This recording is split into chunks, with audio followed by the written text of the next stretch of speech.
Достар, бүгін біз сіздермен дәл осылай видеомызға путаж қойып үйренетін боламыз. Ол үшін ең алдымен Play Market'тен KineMaster приложениесін жүктейміз. Міне KineMaster.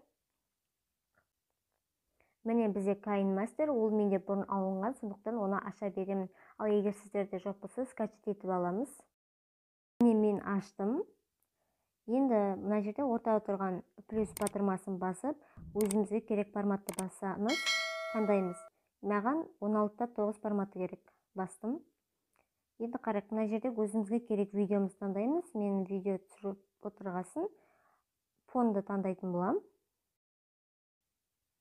Міне мен ақ фонды таңдаймын. Мына жерде галочканы басамыз. Енді слой мультимедиа батырмасын басамыз.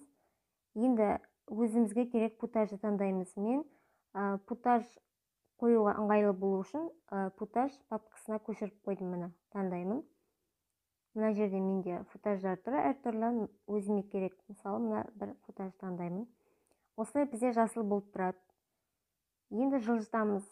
Қай жерге қойғымыз керек? Мысалы, мен жанына қоямын. Енді мына жерде бізде светобой ключ деген бар. Басамыз.